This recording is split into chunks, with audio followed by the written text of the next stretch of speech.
Hello les amis, bienvenue dans ce nouveau format analyse de concept bubble tea. Aujourd'hui, on va avoir un créneau différent. Ce ne sont pas des franchises, mais des indépendants du bubble tea en France qui ont décidé de s'inspirer des méthodes des plus grands de ce monde au niveau international pour l'adapter sur le marché français. On va observer les meilleurs qui se sont placés sur Google. Donc on a ciblé ceux qui avaient plus de 1000 avis, ceux qui avaient une note moyenne minimale de 4,5 sur 5. L'enjeu majeur, c'est quoi? C'est de rester toujours objectif avec ce système de notation que j'ai déjà mis en place dans la précédente vidéo, que vous avez vu observer. Si vous ne l'avez pas vu, je vous invite à jeter un petit coup d'œil. L'objectif est simple. 1. Des notes qualitatives qui vont vous permettre d'avoir le concept, avoir une note sur 10, savoir si tout ça est fluide. Enfin, on aura aussi une note qualitative sur le goût, le testing et des notes quantitatives sur le prix, mais aussi le délai d'attente en termes de service. Avec tout ça, vous allez comprendre, le but c'est que je ne sois pas seule dans la dégustation. J'ai toujours mes petits camarades qui sont juste là, les amis, dites coucou. Il en manquait un appel, mais c'est pas grave. Il y a aussi Anoussane derrière la caméra qui sera avec nous pour pouvoir établir cette notation la plus objective possible. Donc c'est parti, on commence avec Bubble House.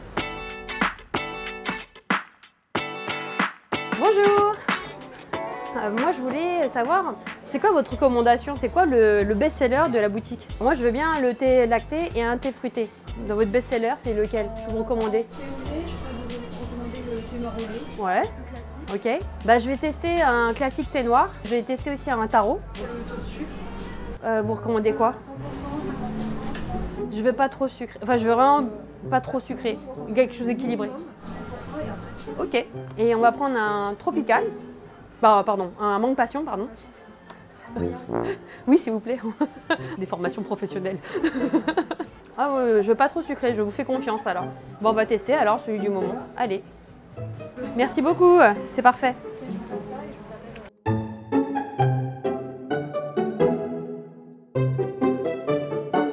Du coup, c'est hyper optimisé. Alors.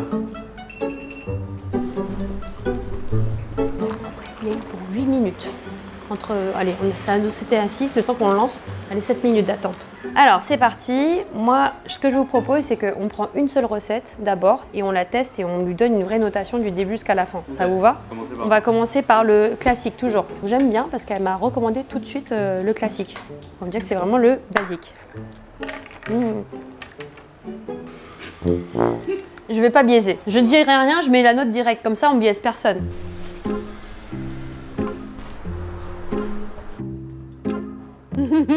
Donc moi je mets ma note. Ok. Oh mais là tu me dis à haute voix là, non? Ah oui, c'est vrai. Chacun... C'est vrai. Je mets 6 sur 10. Taïwanais, pour moi, on sent bien le goût du thé, mais par contre, je sens trop le sucre. Je trouve que pour quelqu'un qui veut pas beaucoup de sucre, 30%, c'est beaucoup trop sucré. Au niveau des perles de tapioca, je les trouve tout à fait correctes. Elles ont un bon diamètre. La texture est assez chewy. Je pense que la cuisson a été faite au démarrage le matin et qu'elles ont eu le temps un petit peu de se tendre un petit peu, ouais, de durcir. Donc elles ne sont pas comme je les apprécierais. Donc pour moi, on va dire ça passe. Mais comme je vous ai dit, on a goûté vraiment des standards super élevés. Je suis un peu déçue juste pour cette fausse note principale, le sucre, et la petite perle de tapioca sur un classique. Il faut vraiment qu'elle soit top. Moi je mettrais 5 sur 10. Je sens pas trop le thé noir derrière. Je pense qu'à cause du sucre, tu sens pas ouais, le thé. Je sens pas trop le thé noir derrière. Et les tapioca sont bonnes. Moi j'aime bien. Moi j'aime le sucre. On la connaît, Paloma, hein, le sucre. On sent plus le lait que le thé. Ça cache un peu le goût, je trouve. Mais sinon très bon. Moi j'ai bien aimé, donc un 8. Non, 7,5. Pourquoi t'es envers le 5? Il y a meilleur. Un 8, parce qu'on en a goûté plein. On en a goûté plein. Hein. C'est vrai qu'on sent pas le thé noir, il y a pas mal de sucre. Les perles, je les aime bien, elles sont bien chewy. 5,5. C'est bon, je crois que ça va être la journée. Commencez pas à arrêter de faire un genre avec les ennemis, là, s'il vous plaît. Le thé, c'est important, surtout si tu es sur un classique. Il faut comprendre que l'histoire du bubble tea, c'était ça à la base. Du thé noir, du lait, un peu de sucre brun et des perles de tapioca, mais voilà. On reste dans la continuité des lactés. Donc le tarot, c'est un tarot, je pense, qui est conventionnel. Donc ça aussi, ça fait partie des standards de ce que j'appelle l'univers du bubble tea. En toute honnêteté, j'ai mis 7 sur 10. Parce que déjà, au niveau de la cible couleur, ouais, je suis assez contente parce qu'on est vraiment proche de ce que nous faisons aussi sur Bubble Tea depuis 16 ans. Et même en termes de goût, je trouve que ça se rapproche très très fort de ce que nous proposons également. Donc je trouve que c'est plutôt réussi. Le seul gros bémol pour moi, c'est encore le sucre. Les perles de tapioca, elles sont très bonnes. Mais c'est pour ça que voilà, je mets un 7 sur 10, mais je suis vrai que je suis très intransigeante sur le sucre. Il faut comprendre qu'un bubble tea, avant tout, ça doit être une boisson qui désaltère. Donc si tu le satures en sucre, bah, aucun intérêt. Je sais que ça, je peux boire quelques gorgées, ça passe. Mais à la fin, j'arriverai pas à le terminer parce que ça sera trop sucré pour moi. Et en fait, il y a un petit goût qui me dérange, mais j'arrive pas à savoir ce que c'est. Pareil, il y a un arrière-goût, Ouais, non? je sais pas si c'est la Bah, je pense du coup c'est la poudre qui a un goût différent du taro, mais je sais pas, il y a quelque chose de trop fort. C'est pas mon taro préféré. Ah bah, quand t'as goûté celui de bubble tea. Oui, voilà. C'est vrai qu'il y a un arrière-goût qui me dérange. Mais en soi, en vrai, comme a dit Rosalie, je pense que la couleur elle est là. C'est pas ça, mais tu peux le boire quoi. C'est sucré, mais le goût du taro pour moi il est là. Je mettrais un 6 sur 10. Donc là, ça y est, on va pouvoir introduire la catégorie des fruités. C'est une version, c'est pas la version historique du marché du bubble tea, mais ça y est arrivé très rapidement pour ceux qui étaient intolérants au lactose. Donc là, ce qui est intéressant, c'est qu'elle m'a dit que c'était avec de la purée qu'il travaillait et pas avec des sirops.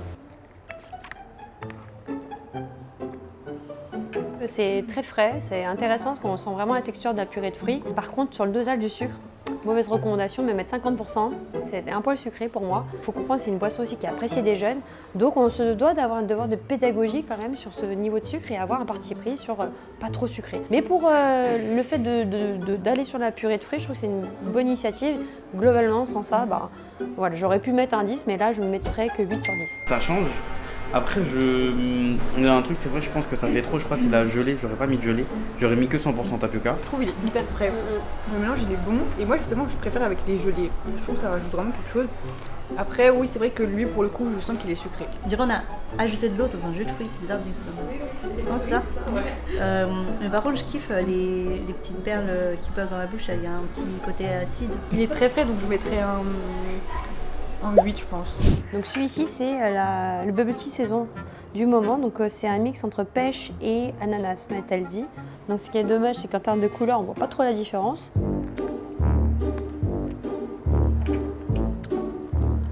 J'aime pas du tout. Il n'y a aucun kick dans la bouche. Pour moi, en fait, tu as l'impression que c'est plat. L'ananas à la pêche, finalement, c'est tellement doux qu'il n'y a pas de personnalité au final.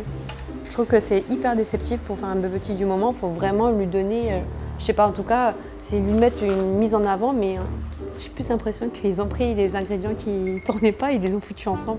Oh non, celui-là, non, vraiment aucun intérêt pour moi, je trouve. Celui-là, 4 sur 10. En fait, non, même pas, je mettrais 3 sur 10. Quand tu fais un coup marketing ou tu fais bubble tea du moment, tu fais en sorte que vraiment il se distingue un peu de ce que tu fais. Et là, là, du coup, je comprends pas. Je sais même pas vraiment le goût là. Ouais. C'est pour ça que j'ai pas fait une grande réaction, mais c'est vrai hein. Mais j'ai pas compris. Mais je sais même pas si j'arrive pas à le boire. Déjà j'aime pas les perles. Elles sont hyper petites, dures. Enfin, je sais pas, elles sont pas agréables du tout. Ça se boit, mais c'est vrai que ça a pas de goût. Mais je reconnais pas non plus ce que c'est là. Là, j'ai payé mon verre 5,50 €. Donc d'un point de vue prix, c'est très bien. Ils ont réussi à se positionner et rester plutôt accessible. Pour moi, c'est un 10 sur 10. Attention, je mets pas un 10 sur 10 parce que c'est pas cher. Faut bien comprendre. C'est un 10 sur 10 par rapport à la cohérence. Rapport, qualité et prix. Délai d'attente, on a attendu en moyenne pour faire les 4 bubble tea, c'est 7-8 minutes. Donc je dirais que pour moi, en termes de délai, on est OK, un 8 sur 10. Là, elle était seule. Seule en caisse, seule à produire, seule à faire biper. Donc un équipier peut tout à fait gérer et le temps d'attente est tout à fait honorable. Déco, cohérence du concept et la carte, il n'y avait pas énormément de recettes. L'univers de la marque Bubble House, on sent le côté house, le côté home. Le bémol pour moi, c'est l'offre justement séquencée à la taïwanaise, à l'ancienne version. Tu laisses la liberté aux gens de composer. C'est là où la limite, elle se situe et je trouve que là, c'est tendre le bâton pour se faire battre. Je mettrais un 6 sur 10. Voilà. Soyons objectifs. Si vraiment je devais noter que le concept, le côté chill, tout ça, etc., je mettrais 10 sur 10. Mais par contre, sur la carte, où là, je trouve que tu prends une grosse responsabilité et tu dois vraiment être plus dans la prescription, essayer de vraiment faire de la bonne pédagogie. C'est là où je me dis, la carte, elle ne nous aide pas à faire de la pédagogie parce que tu es quand même livré à une expérience, tu dois choisir un peu comme tu veux. Pour nous, c'est pas plus de 5,74 en termes de moyenne globale. Donc on a moyennisé toutes les notes de toutes les recettes que nous avons dégustées. Donc c'est pour ça qu'il faut être vigilant, avoir une cohérence en termes d'image et vraiment s'assurer d'avoir une vraie qualité en termes de produits et pas vouloir proposer tout. Ok, bon c'est parti. Alors, ouais, j'ai pris des petites notes pour cette enseigne. Donc, pourquoi on l'a choisie? C'est parce qu'elle a 3600 avis positifs et une note moyenne de 4,6 sur 5. On va découvrir ce qu'elle nous propose. C'est parti. Bonjour. On peut se poser à l'étage, c'est ça? Oui, bien sûr. Et on a aussi la terrasse juste en face. Ah, la terrasse, c'est sympa aussi.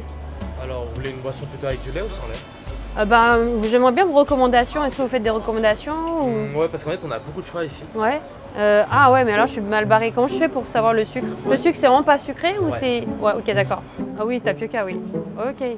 Ah ouais, donc faut savoir où aller chercher, ouais. Un deuxième lacté, lequel vous me recommandez? En latte, moi d'habitude, je recommande soit le crème brûlée, soit vous avez le taro qui est dedans. Ok, bah je veux bien goûter votre taro, allez. Acide, d'habitude, je recommande soit le grenade kumquat, sinon vous avez le kumquat passion qui est très bon. Et si vous voulez vraiment acide, on a citron passion et citron ananas. C'est dur en fait. Parce que là, je suis perdue, il y a tellement de choix là. Mais oui, J'avoue. il y a plein de choix. À chaque fois, on passe une heure là-dessus. Là.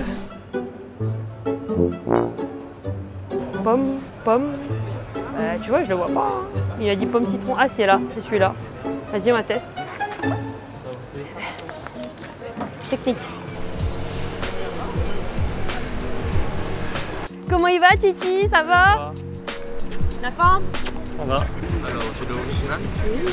Ah, bah, je me suis plantée. En fait, il n'y avait qu'une seule format, celui-là, c'est ça? Ouais, c'est ça. Ah, ok, c'est pour J'ai ça. le pamplemousse. C'est bah, pour tout le monde, on va Je goûter. mets tout ça ici. Donc là, on a, comme d'habitude, on a pris un classique.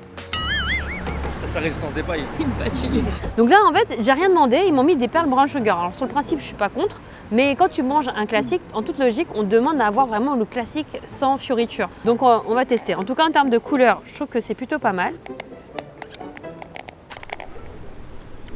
Bon. Oula. Oula. Bon là, je connais Rosalie là. Moi, j'ai donné une note de 4 sur 10. J'ai mis cette note-là, pourquoi? Parce que les perles tapioca, pour moi, ça va pas du tout.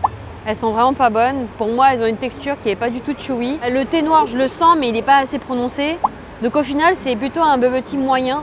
Et je trouve que pour un classique, c'est vraiment rédhibitoire. Il faut vraiment maîtriser le taïwanais. Donc je sens pas assez le thé noir. Et en plus, ces perles de tapioca, là, c'est déception. Mais je peux pas dire non plus qu'en termes de sucre, je m'attendais avec le brown sugar que ce soit trop sucré. Ça passe, mais du coup, bah, moi, ma frustration, c'est le fait que je ne sens pas le thé noir. Donc pour moi, c'est un 4 sur 10. Alors déjà, je sais pas, j'ai pris des perles, elles étaient collées déjà entre elles. Elles étaient un peu trop farineuses, un peu trop écrasées, on dirait. Je sais pas, c'était pas... Il y a du goût, mais pas assez. Enfin, il est là, mais il n'est pas trop là, tu vois ce que je veux dire. Et en termes de sucre, c'était... Ouais, c'était honorable. Je trouve que c'était le moins sucré par rapport à ce qu'on a goûté tout à l'heure. Ouais, moi je mettrais 5. Hein. 5 Ok. sur 10, hein. Moi non plus, j'aime pas trop les perles de tapioca, elles sont toutes cassées, on dirait. Enfin, J'ai l'impression que c'est les perles de la veille qui ont été resservies pour moi. Non mais je pense. Hein. Et du coup ils ont dû les garder, se dire on les met au froid et on les réchauffe au micro-ondes. Moi ça ressemble à un truc du genre. Bah là, ça fait peur le taro. Là c'est le taro. Taro. Pas d'intérêt. C'est un peu sucré, c'est un peu parfumé au taro, mais t'as pas le goût franc. Pareil, la pâte, elle est là. Donc pour ceux que, pour faire une petite déco, mais en vrai, ça n'apporte pas vraiment grand-chose. C'est lisse, c'est passable, mais c'est vraiment pas à la hauteur d'un taro. Donc je trouve que c'est assez déceptif. Les perles de tapioca, j'ai l'impression que celle-ci, c'est le wrap qu'ils avaient de la veille. Celui-ci, c'est peut-être une cuisson plus proche de ce matin, parce que là, je sens un peu plus de chewiness, mais il y a quand même une mauvaise gestion, j'ai l'impression. Pour moi, c'est 4. Moi, les perles, c'est les mêmes. C'est pas... Les deux, c'est pareil. Attends, regarde. Pareil. Ok. Ah, j'ai pris ça pareil. je trouve que ça a plus le goût du lait que du taro. C'est de la purée, c'est ça? Ils ont fait un mix purée avec un peu de poudre, ils ont fait un truc... Ouais, pour moi, la purée, elle sert juste à décorer. Ouais, c'est ça. C'est du topping. Je sens plus le lait que la poudre au taro. Au début, je vais pas regoûter, c'est les mêmes. 1 sur 10. 1 sur 10. 1 sur 10. Alors, on va enchaîner. J'ai pas envie d'enchaîner. Ça m'a dégoûté les perles là, C'est ce qu'on vraiment. va faire. Moi. Donc là, j'ai pris le mangue passion. Donc la couleur est très très dense. Il y a de la purée, il y a de la mangue. Ça a l'air d'être d'un vrai morceau de mangue. Donc on va tester. Alors, c'est à part d'une bonne intention. On a les morceaux, on a les morceaux de passion également, donc ils mettent des vrais fruits. C'est intéressant, mais c'est vrai que ça ressemble plus à un jus. C'est pas facile, je trouve, à consommer. Mais dans l'idée, le goût était intéressant, mais comme il n'y a pas vraiment, c'est pas très très frais, je trouve. Bah ça, c'est bof.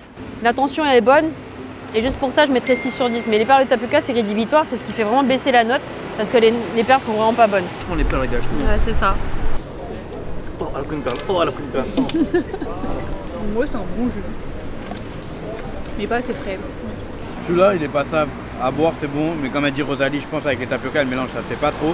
Mais à boire, il est bon. Il n'est pas assez frais, je pense. Mais il est passable, il est bon. Je mettrai un 7.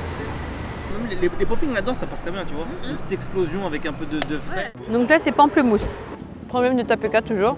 Dans l'idée de pamplemousse, il faisait peur avec l'amertume, mais au final, c'est bon. On sent le... Pour moi, j'ai l'impression que c'est plus du pamplemousse frais. Ça n'a pas l'air d'être un sirop. Je pense que ouais, je mettrais 6 sur 10 pour les mêmes raisons. C'est le tapioca. Mais sinon, dans l'idée, c'était une bonne idée, tu vois. Mais l'exécution complète, quand tu appelles bubble tea, surtout que là, il le revendique vraiment qu'ils font des bubble tea. Tapioca, s'il te plaît, tu dois vraiment bien gérer. Il est pas mauvais, par contre, je trouve qu'il manque d'équilibre. On sent trop l'amertume de pamplemousse. Ah non, mais ça a vraiment le goût de L'écorce. de l'écorce. Ah, mais vraiment. Parce que je suis pas fan du pamplemousse. Après, peut-être ça se trouve ceux qui aiment beaucoup le pamplemousse, ils aimeraient beaucoup parce que justement, vu que c'est très amer. Non. Côté amer et tout, j'aime bien. Ça change. C'est pas comme d'habitude. Franchement, il est bon. Ouais. Pour moi, il sort du lot parmi les tous. Non, Je mettrais un 8 moi. Quand tu prends du pamplemousse, tu Mais pas d'amertume. 2 points, je retirais. Là, il est tapioca. Ouais, les tapioca. Ouais. Je mettrais un 8 moi, j'aime bien. Alors, slush, pomme, citron. Moi, j'ai trouvé que c'était pas si acide que ça. Je m'attendais à plus d'acidité. Les popping fraises, vraiment, le goût est trop artificiel. Ça gâche complètement la saveur de l'ensemble de la recette. Franchement, ça aurait été beaucoup mieux sans les toppings. Et autrement, la proposition est hyper fraîche et le sucre peut être légèrement modéré parce qu'en vrai, ça sature un petit peu. Mais l'idée est bonne. J'aurais mis 8 sur 10 parce que la robe est plutôt bien faite. Pour ce qui est de la déco et du concept, Tikkur Sam, on voit qu'ils se prennent pas la tête. Il n'y a pas forcément une idée derrière la déco en termes d'expérience. C'est un peu fourre-tout. Donc moi je mets 5 sur 10. Quelqu'un qui vient pour essayer de découvrir l'enseigne, elle peut être intimidée parce qu'elle ne rentrerait pas là-dedans. Et si tu viens pas dans l'expérience du client, qui a l'habitude de venir ici pour prendre son temps, bah moi typiquement je suis une cliente qui aurait du mal à s'arrêter. Pour ce qui est du prix, bah forcément pour moi on est en moyenne à 7,10 € le verre, donc ça va pas du tout. Pour moi on est à 4 sur 10. Hein. Si on a des perles de tapioca aussi faibles en termes de qualité, proposer à un tel prix, il faut vraiment être sûr. Donc là, pour le coup, ça ne les vaut pas. Donc je considère que c'est 5 à 4 sur 10. Pour le délai d'attente, on était plutôt sur un long délai. On a fait plus de 10 minutes, donc pour 5 verres. Je considère qu'ils étaient quand même 2. Il y avait une personne en commande, une personne à la production. Logiquement, ça devrait sortir plus vite quand on est bien préparé. Voilà, donc ça donne une note globale de 5,21 si on cumule toutes ces moyennes.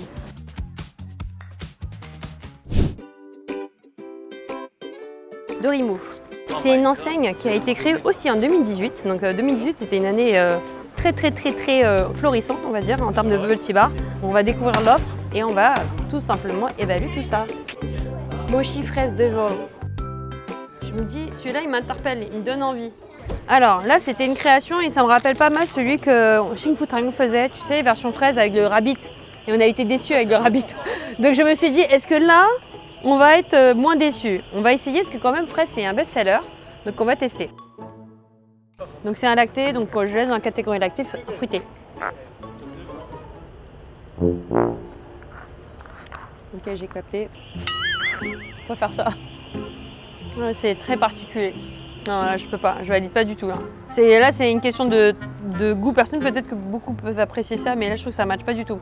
La pâte de mochi, elle n'a pas de goût, donc c'est la texture un peu du mochi, mais ça donne une texture un peu gluante, pas agréable. Elle n'est pas sucrée. La fraise, elle apporte un peu d'acidité, mais franchement en termes d'exécution, c'est déceptif. Donc ça promet beaucoup de rêves, mais au final en goût, ça ne tient pas ses promesses. Donc je trouve que c'est dommage. Parce que dans la démarche, il y avait une construction, une recherche. C'est pour ça que je disais attention, quand vous proposez des recettes, mais trop loin, vous perdez l'essence de l'expérience. Donc on travaille trop le visuel et au final, le goût n'y est pas. Donc ça aussi, il faut être super vigilant. Et là, ouais, je trouve que ça ne tient pas du tout ses promesses. Franchement, je ne recommanderais pas. 3 sur 10. Voilà. Attends, c'est resté bloqué, j'ai rien bu. Le mochi, il n'a rien à faire dedans. Je trouve ça bon, mais le mochi, il n'a rien à faire dedans. Ça bloque et tout, on peut même pas boire. Ah, je parle la bouche pleine. Non. 0, j'aime pas. Ça peut faire. Pour quelqu'un qui aime la fraise, ça peut être bien. Oula. Ah, ça va, vous abusez. Hein. T'as pas attrapé le truc, je pense. C'est ça? Ouais. Mais c'est ça le problème. En fait, ça aurait été cool si le mochi il avait un goût supplémentaire. C'est ça, il n'y avait rien. Il apporte juste une texture. Ouais, il n'est pas ouf et en plus il n'y a pas de goût. C'est pas. C'est ton goût, mais Ouais, c'est mon goût. Hein. Après, mais c'est pour ça qu'on a une moyenne. Peut-être, hein. Non, mais c'est pour ça que. La première gorgée, t'as l'impression que c'est de l'eau. Et après, tu ressens les goûts. C'est ça. Donc grenade, Alors, on va tester. Donc là, on n'a pas de bubble, c'est que des... C'est que jus grenade. Donc il n'y a pas de tapioca, c'est leur topping naturel.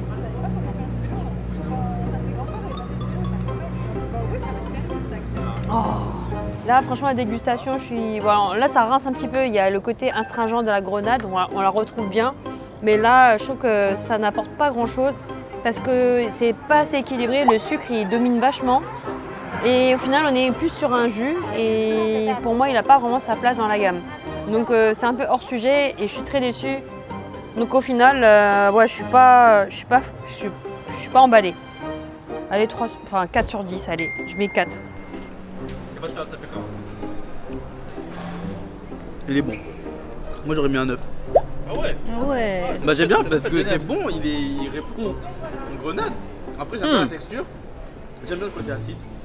Wow. Ça finit très très vite avec moi. Oh, diabète. Oh. Moi, je mettrais 5. Moi je trouvais qu'il était bon. Ah ouais. Alors, elle, le sucre, c'est pas mauvais. Il y a l'amertume, il y a le sucré, il y a l'acidité. Et attends, mais si on enlevait juste peut-être les poppings et machin. Bah il y a pas, enfin il y en a quasi pas. Hein. C'est pas mauvais, mais c'est trop sucré. C'est pour ça que j'ai pas pu mettre. Non. Le bubble coffee de Dorimo. Alors, à la dégustation, franchement, j'ai pas du tout aimé le café tiède au fond. Je sentais qu'il y avait pas assez de café. On sent pas non plus le thé. Donc finalement, voilà, c'était assez simple en termes d'exécution, mais je le recommande vraiment pas en termes de recettes. Mitigé. Donc pour Thierry, c'était 6 sur 10. Pour Zuber, bah, il considère que c'était 9 sur 10. Ça nous sonne 7 sur 10. Et Paloma, 5 sur 10. C'est là, il faut vraiment prendre avec des pincettes. Tu te rends compte qu'être indépendant et vraiment avoir une cohérence dans ta gamme sur la durée, c'est pas facile. Bon, là, on est à 5. Et bébé, bon, bah, un verdict. Hein. Mon rapport qualité-prix, bah, là, franchement, je trouve qu'on n'est pas dans la plaque. Hein. Pour moi, c'est 5 sur 10. Délai d'attente, pour moi, c'était très long, très long. Pour moi, pareil, ça va pas à 5 sur 10 hein, pour moi. Et la décoration, concept, il y avait une recherche, il y avait l'envie de proposer quelque chose. Mais je mettrais que 7 sur 10, que tu sens que voilà, ils investissent plus vraiment à donner de la fraîcheur. Ça fait depuis 2018 que ça existe, donc tu vois que on n'a pas le même engagement. Pareil, au niveau du service, ça a été minimal. Donc voilà, je trouve que globalement, l'enseigne, elle tenait des belles promesses d'un point de vue carte, présentation, expérience. Mais là, du coup, à l'exécution, on se rend compte que c'est pas ça. Au final, on est sur une note moyenne. Là, tu vois, on est à peu près à 6 sur 10. Pourquoi je pense qu'on est un peu plus que la moyenne, c'est parce que globalement les perles de tapioca, elles étaient vraiment réussies. Donc ça pour le coup, c'est bon, c'est une bonne chose pour un bubble tea bar. Mais alors en termes d'exécution sur les recettes, la robe, là, waouh, c'est quand même dommageable d'avoir trop de sucre ou d'avoir vraiment des équilibres ou des textures ou des choix, des partis pris qui font que ça matche pas trop bien. Comme quoi, être indépendant aussi, c'est pas simple. Donc faut pas oublier que c'est important de tout le temps se remettre en question et tout le temps investir sur la capacité à se former, à développer et créer toujours une cohérence. Voilà. Alors nous voici maintenant dans la 4e enseigne qu'on est en train de visiter. Il s'agit de Bobolitas. C'est un concept de bubble tea bar complètement indépendant. Ce qui est vraiment cool, c'est que là, il y a vraiment un storytelling. C'est lié à l'histoire même du fondateur, Fabio, qui est d'origine lui-même espagnol. Il a vraiment mis en place un écosystème qui lui ressemble. Donc on voit que dans les sides, on a des empanadas, on voit qu'il a aussi les bubble tea qu'il a revisité avec ses origines. Donc on va découvrir ce que ça donne et on va tout simplement explorer différentes recettes, à la fois les classiques, mais aussi les suggestions de la maison. C'est parti. Beau sap. Il y a un bissap, jus de bissap fait maison. C'est marrant. Bonjour. Je voudrais découvrir un petit peu les spécialités de la maison. Je vois que vous avez Bobolitas pêche. Le best-seller, c'est le Red Mango. Le quoi? Le Red Mango? Ah bah go, je vais tester celui-là, Red Mango. Allez. En petit, ouais aussi. Merci beaucoup. Et noirlet. Spéculoos. C'est parti pour l'étape dégustation. J'ai pris mon petit bloc, pareil. C'est la dernière enseigne, parce que en fait, la difficulté, c'est que là, toutes les enseignes étaient très reculées les unes des autres, donc on a pris beaucoup de temps à se déplacer. On a cherché vraiment à regarder sur Internet ce qu'il y avait. Donc, on les a choisis en fonction de ces fameux avis. Comme d'habitude, on commence par le fameux classique thé noir. Au niveau de la couleur, on est un peu plus sombre. Maintenant, on va tester, voir si ça tient ses promesses. Les perles de tapioca sont très bonnes, mais là, c'est là où le bas blesse. C'est-à-dire qu'en termes de sucrage, là, il n'y en a pas du tout. C'est plus thé, mais on n'a pas assez de lait, donc l'équilibre, il n'est pas vraiment là. Je trouve ça dommage parce que la qualité des perles est vraiment là, mais le reste, là, ça ne suit pas. L'exécution, là, thé noir classique, là, malheureusement, c'est pas assez sucré pour moi. Un 6 sur 10. 6 sur 10. Il n'y a pas de goût. Ouais, bon, c'est de l'eau. Mais le goût, il est pas trop là. Ah, ça n'a pas de goût du tout là. On dirait genre il y a des glaçons qui ont fondu dedans. Tu sens pas du tout le thé là. Ouais, c'est pas un taïwanais ça. Ah, un problème. Ouais, ça n'est pas bon. Hein. Donc là, c'est spéculoos. Donc on va tester. Et en fait, ils m'ont dit qu'un best-seller en lacté, c'était le vanille coco, ou le vanille, mais ils étaient en rupture. Donc elle m'a orienté vers l'autre best-seller qui est le spéculoos. Franchement, c'est bon, c'est pas trop sucré. Mais c'est vrai que les perles de tapioca, je sens qu'elles n'ont pas immergé dans une solution sucrée, donc elles sont assez neutres. Je trouve que la proposition est très bonne, pas trop sucrée, on sent bien le spéculoos. Et non, franchement, c'est plutôt réussi. Donc moi, je mets un 8 sur 10. Pourquoi 2 points manquants? Parce que les perles de tapioca, je regrette qu'elles n'aient pas un petit peu cette solution sucrée qui les enrobe, qui leur donne un peu plus de goût, de caractère. Mais sinon, globalement, c'est plutôt ok. Donc je mets un 8 sur 10. Ouais, ça fait son taf. C'est spéculoos quoi. Quelqu'un qui veut un truc spéculoos, il en a pour sa boisson. Ouais. Ouais. C'est spéculoos quoi, c'est très bon. Il n'est pas non plus trop sucré aussi. Ça passe, c'est bon, hein. Il est bon. Moi je trouve qu'il est bon. Donc là, on va tester. C'est maté, ça y est. C'est le maté kumquat. C'est intéressant. Ça a du caractère, ça c'est sûr. C'est pas quelque chose que j'ai l'habitude de boire. Mais on n'est pas sur une. Si, il y a du thé vert maté avec le kumquat. C'est une proposition. C'est rafraîchissant, pas trop sucré. Globalement, pareil, je pense que c'est assez original. Ça fait le taf. Je mettrais 7 sur 10. 7, ça me fait penser à un Mr Freeze. Un goût d'un Mr Freeze, ouais. C'est frais, mais je suis pas fan du tout. T'as le goût de l'herbe, le thé vert herbe bizarre. 4. J'aime bien, ça change. J'en prendrai pas tout le temps. Je pense à un 7, franchement. Donc là, c'est un thé vert passion, parce qu'elle m'a dit que c'était son préféré. Elle m'a recommandé popping fraise. On va voir si le popping fraise tient ses promesses. Bon, mon popping est bon, même si c'est pas ce que j'en prendrais. J'aurais pas recommandé cette combinaison, parce que là, ça ferait trop sucré. Mais la passion tient à son promesse, la qualité du sirop, elle est bonne, et le thé vert, on le sent aussi. Mais si elle m'avait mis autant de tapioca et autant de topping, parce que le problème, tu es obligé de faire de l'extra avec le popping fraise, et du coup, ça ne m'intéresse pas. J'aurais préféré quelque chose de plus équilibré. Et là, c'est vrai qu'en termes de quantité, c'est assez massif. Donc moi, je mettrais 6 sur 10, parce que je trouve que c'est un petit peu sucré. Mais sinon, chaque élément pris à part est bon. Mais l'exécution globale, pour moi, ça fait un poil sucré. Voilà. Il est normal. Il est pas incroyable non plus. Est-ce qu'on a plus de boire? Ouais.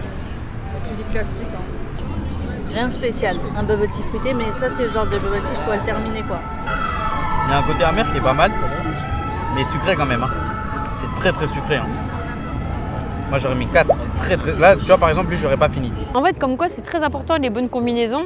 Et là, c'est vrai que donner la possibilité aux clients d'aller sur des poppings comme ça, bah, tu te fais un combo diabète absolu. Moi, je voulais juste goûter un peu les poppings. Et en fait, je vois que c'est une grosse quantité de popping. Je trouve ça dommage. Donc, on va finir avec une spécialité, un peu plus fruity, comme ils disent. C'est une sorte de smoothie mélangé avec du thé vert. Ça, je suis d'accord pour la cohérence en termes de goût, parce que le thé vert va donner de l'astringence et va vraiment mixer tout ça de manière normalement équilibrée, en théorie. Maintenant, c'est le niveau de sucre. Visuellement, c'est plutôt joli. Ça me rappelle pas mal notre Red Mint. Bon, bah non, je valide pas. Non, mangue framboise, là, c'est trop lourd. La mangue, surtout en plus, c'est une mangue surgelée. Ça épaissit beaucoup trop, ça atténue et là, pour le coup, il n'y a pas assez de kick. C'est trop plat. Et la framboise, bah, elle n'apporte pas, elle relève pas suffisamment. Donc, et ça donne une texture beaucoup trop épaisse. Oh, c'est dommage. Non, en termes d'exécution, là, je suis pas convaincue. Donc là, pour moi, non, c'est 5 sur 10. Il n'y a rien qui va ensemble. Non, ça ne matche pas. Ils ont pris des trucs qui étaient bien, ils ont tout mis dedans. Et... Ouais. Je sais pas. Il y a des petits bouts de Framboise. Il n'est pas assez frais. Je trouve qu'il y a quelque chose qui enlève la fraîcheur de la boisson. Ouais, c'est décevant. S'il avait été plus frais, peut-être j'aurais mis une meilleure note. Mais là, bon, après, ça se boit quand même. Waouh, on finit par le pire, mais vraiment de tous les bubble tea qu'on a goûté là aujourd'hui, c'est vraiment le pire. Mangue, framboise. Il n'y a rien qui va. Un mélange assez atypique là. Et elle m'a recommandé, elle m'a dit que c'était celui-là, un fruity. Je voulais goûter. T'as un imaginaire toi? C'est pas un bon mélange. Après, est-ce qu'il est pas frais? Je sais pas. Ouais, ça va pas du tout. C'est un smoothie quoi. Ouais, faut pas. En plus, ils proposent des smoothies. J'aurais pas fait en forme de bubble tea quoi. Bon, ça y est, la grille est complétée. Donc pour le prix, je considère que pour la gamme Bobolitas, globalement, on est dans la moyenne, 5 sur 10 en termes de rapport qualité-prix. La qualité des produits, des recettes avec le prix en termes de positionnement, on va dire qu'ils sont dans la moyenne. C'est-à-dire que dans les conventionnels, il y en a qui ont été bien exécutés puisque c'est vraiment la norme et c'est bien parce que c'est ce qu'il faut. Mais il y en a certains quand même où ça a été déceptif comme le taïwanais ou pour moi le classique. C'est là aussi où il faut ressentir le thé et là c'était vraiment le goût de... il y a eu plus d'eau, pas assez prononcé. Donc c'était quand même déceptif. Par contre, gros point positif, les perles de tapioca étaient parfaitement exécutées, la texture était top. Manque un petit peu cette solution sucrée qui permet de lui donner un petit coup de boost. Donc pour moi, le critère prix, ça serait 5 sur 10, prix, rapport qualité-prix. La partie délai d'attente, très performant. Pour moi, je mets 9 sur 10. Parce que globalement, on était quand même sur des recettes simples en exécution. Il n'y avait pas beaucoup de recettes complexes finalement. Il n'y en avait qu'une seule. Mais voilà, globalement, pour les 5 recettes, en termes de délai d'attente, on était à moins de 10 minutes. Donc j'ai mis 9 sur 10. Décoration, le concept, donc on comprend l'univers, l'empanadas, on voit un petit peu tout ça. Mais je trouve que ça manque quand même de personnalité sur la partie concept. Donc je pense que l'enseigne elle est très bien reconnue parce qu'elle est appréciée et que le plus important c'est qu'ils n'ont pas oublié, c'est le lien de commerce de proximité. Ils ont été super agréables, super gentils. Mais je pense que c'est dommage que ça ne se ressente pas suffisamment sur la partie concept et déco. Donc je mettrais 4 sur 10. Ça nous donne une moyenne générale de 5,46 sur 10. Donc en termes de classement, on va dire que ils se positionnent plutôt pas mal. Ils sont un peu plus, mais c'est vrai que c'est pas évident de vraiment avoir la qualité franchise. C'est un vrai challenge pour les enseignes indépendantes qui veulent se lancer sur ce marché ou qui existent depuis longtemps sur ce marché-là. L'objectif, c'est d'arriver à tout le temps se renouveler, essayer de se réinventer, d'innover, tout en restant dans un cadre qui nous permette quand même de nous exprimer et de ne pas tomber dans le travers où on va trop loin. Ils ont cet engagement-là, on sent qu'il y a une vibe, il y avait beaucoup de personnes lorsque nous sommes venus visiter. Ils savent fidéliser leurs clients et c'est une bonne chose.